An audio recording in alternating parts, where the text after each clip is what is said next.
there are so many reasons why I got into teaching. One of the best things is the light bulb moment. When you see a pupil suddenly understand something, that's really, really special. Every child is so full of potential, and the thing that makes me proudest to be a teacher is seeing them realise what they are capable of. I don't think any other job can give you the same satisfaction. That's why I chose to teach. You could get £26,000 tax-free to train. Search Applied to Teach. Selected subjects only, subject to eligibility. Gamertag Radio presents E3 2017 coverage. Hosts Danny Pena, Parris Lilly, and Peter Toledo are direct from the convention center floor. Here we go. Hey, this is Parris, Gamertag Radio. I'm here at Ubisoft, and I just got a chance to play Skull and Bones, and I got someone here to talk about it. So can you please introduce yourself? I'm Justin Farren. I'm the creative director on Skull and Bones, and it's a brand new IP from Ubisoft Singapore. Thank you for taking some time to talk to me about this game. So, like I said, I just got a chance to play it. It's a lot of fun playing it. I loved, basically the whole pirate life, being on the sea, the 5v5 multiplayer that we got a chance to do. So, what was the inspiration to go with this concept? I think Skull and Bones as a pirate game is the game we always wanted to make. It's a very core fantasy that we all have when we're kids. Being a pirate is something that I grew up pretending to be with my brothers, and it's something that's very relatable, right? So you have that, and Ubisoft Singapore, we've been a development partner on the Assassin's Creed franchise and done the pirate missions, introduced them in Assassin's Creed 3, built a lot of the naval content, the underwater super ships, all of the stuff that was really, really well appreciated in AC4 Black Flag and also in AC Rogue. That was really the impetus for us to take that core competency, and also at Ubisoft Singapore, we're the lead on Ghost Recon Phantoms, the online free-to-play shooter. So you have experience with online live service with Ghost Recon, and then the naval pirate stuff that we did with AC really led us to create this game. Okay, so can you kind of go into, like I said, we did that 5v5 mode. I'm assuming that obviously this is a multiplayer mode. Is there a story campaign in this game as well? Well, Skull and Bones is built from the ground up to have a narrative that weaves everything you do in the game. Okay. So you're going to be able to sail solo by yourself in a shared world. You're never offline. You're always online with other players. Okay. And how you interact with them is up to you. So that narrative happens. You start out as an upstart pirate in the Caribbean. You refuse a king's pardon, which was like an act of clemency where you could basically say, okay, all bets are off. I'm leaving this life of piracy.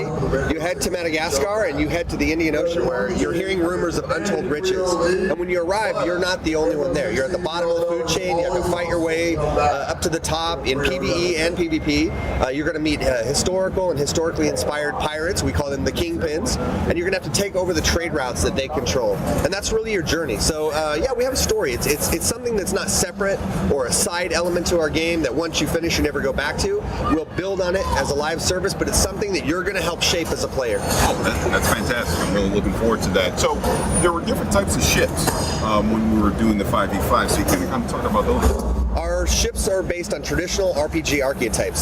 So if you ever played an RPG, you have a role that you love, like being a tank or being a high damage, high DPS, or even a support class. Those are the things that you're going to see in our game. So the three that are in our build today are just the start, just the tip of the iceberg. The three classes and ship types. We have the Brigantine, which is an attack ship. It's got a really devastating ram, and it's not my favorite ship. I like to stay in the distance and play the Sloop of War, which is it's a marksman. It's got very effective, high damage long nines with long reload, and you have to really be precise, take your time, anchor, and pick your moments. And then we also have the frigate, and the frigate is a very defensive ship. That particular ship type is called an enforcer, and its goal is to lock down locations. It has devastating broadsides when you anchor, and it's a ship where when you see it, you know it's going to take a lot to take it down. Okay.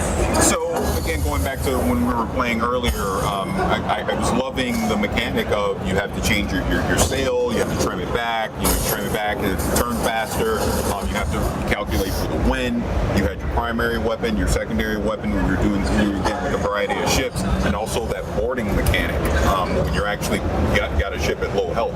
Can you talk about that a little bit and why that's so important? So the complexities of sailing a ship is something that we wanted to bring in order to have lots of tactical depth. We're a tactical action game. The wind is fundamental to being able to be a strong predator. If you think about pirates, not just now, right? We have pirates off the coast of Africa and also where I live. Yeah, we have Rainbow Six in the background. E3, folks. Yeah, Siege in the background. Yeah. But you have pirates in Southeast Asia where I'm at, and they're predators. They prey on the weak. They prey and they don't do it with guilt or remorse. It's their purpose, right? And they're true predators, just like any other predator in nature. That's how we want you to feel. So all of the things that you have, especially the wind, are tools you can use to be a better predator. And the wind is really, really great. If you're able to use it, you're able to trim your sails, like you said, or read the wind and the direction and strength of the wind, you're going to be in the right position to strike on your target. Oh, fantastic. So at the end of the match, you're going through, you're sinking other ships, you're taking loot, but then you're bringing in, was it a pirate hunter? I forget the exact name, but at the end, where you basically need to escape. So what's the inspiration behind that? What's that mechanic of the game? One thing that fans need to realize is we're not making one-off game modes, right? Mm-hmm. We're not making modes where in this mode the pirate hunter does X. Mm-hmm. Our world, our shared systemic world, and every mode you'll ever play, when you rob from merchants, when you take too much from these protected vested interests of the Empire and the VOC, which was a private owned corporation, in the 1700s, they don't want you to steal from them. So when you steal, they react. Yeah. And our world is a very reactive world. It's an evolving world. So in the mode, that's exactly what it is. You attack the merchants. The merchants call for help. The pirate hunters come. They're the vested interests of the empires are being protected, and you're not able to take them down by yourself. So the best is to take the money and run. Oh, excellent. So. Yeah, we can go ahead and wrap this up. It's a little loud anyways. But Justin, again, thank you for taking some time to talk about this. I'm excited for it. And when does this come out again? Fall 2018 on PS4, PS4 Pro, Xbox One, Xbox, and PC. Okay, I do have to ask this. The Xbox One X has been announced, so is there anything about that hardware that this game will be taking advantage of? Obviously, we want our game to be beautiful. We want it to be fast. We want to be able to use the strengths of every single platform that we're targeting. I own everything, including the Switch and the platforms. That's really what we want to do is leverage the strengths of the platforms. Make sure that the owners of those platforms get every ounce of the strength, power, and the features of those platforms. All of us are big fans of Xbox and Microsoft right now, so we're excited to see the new stuff at the show this year. Can't wait to have our game come out. Excellent. So Skull and Bones, I'm excited to find out more about this game and look forward to Holiday 2018. Yeah, you can register online for our live phases right now and be part of shaping this pirate experience at skullandbonesgame.com. Excellent. Thank you. Sure. Thanks. This episode of Gamertag Radio is brought to you by our sponsor, Western Digital. And with Western Digital, you are now able to get solid-state drives and hard drives to fit your unique needs. When you add the superior performance of a Western Digital solid-state drive to your PC, you get blazing read speed so you can boot your system quickly or load games with other applications in a snap. Ooh. Combined with reliable Western Digital hard drive, you get up to 6 terabytes of storage to keep your games library, direct feed video, podcasts, and more, all in a single place. Trust me, with video editing, you're going to need this space. And for a limited time, Gamertag Radio listeners, pay attention to this, Gamertag Radio listeners, you can get up to 20% off a Western Digital solid-state drive with our coupon code WDGTR. So if you want some more information on this, go to WDC.com/GTR. I was thinking about this the other day. I might invest on building my own PC.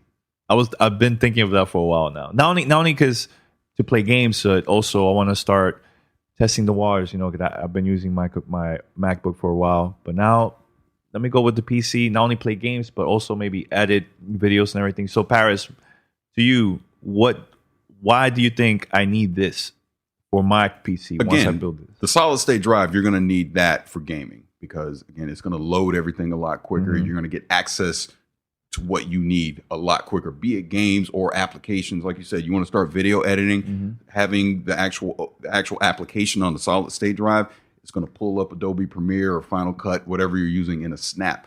Then you're going to need the storage. So that's where that SSHD, like I got that 4 terabyte one, is going to come in handy because you start editing all this 4K video and doing all this stuff, the files are huge. You're going to need the space. So again, this is such a great deal that I hope people listening to this take advantage of. Use that code WDGTR, get 20% off these Western Digital hard drives at WDC.com/GTR. Take advantage.